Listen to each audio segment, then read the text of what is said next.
Bapa dan Putra dan Roh Kudus. Amin.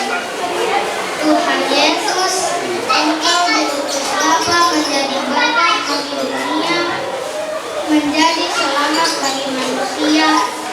Utuslah kami anak-anakmu di Indonesia untuk menjadi sahabat yang kuat bagi yang lemah, rela berkorban bagi yang menderita, sahabat penghibur bagi yang sakit dan gelisah.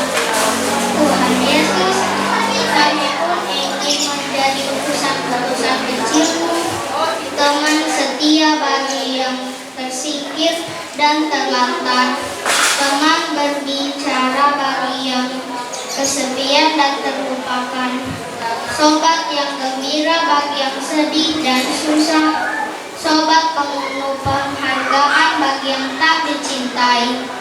Tuhan Yesus, kini utuslah kami dengan bantuan Roh Kudus-Mu menjadi garam dan ragi yang baik, menjadi terang dan obor yang cemerlang, membawa kegembiraan dan pengharapan.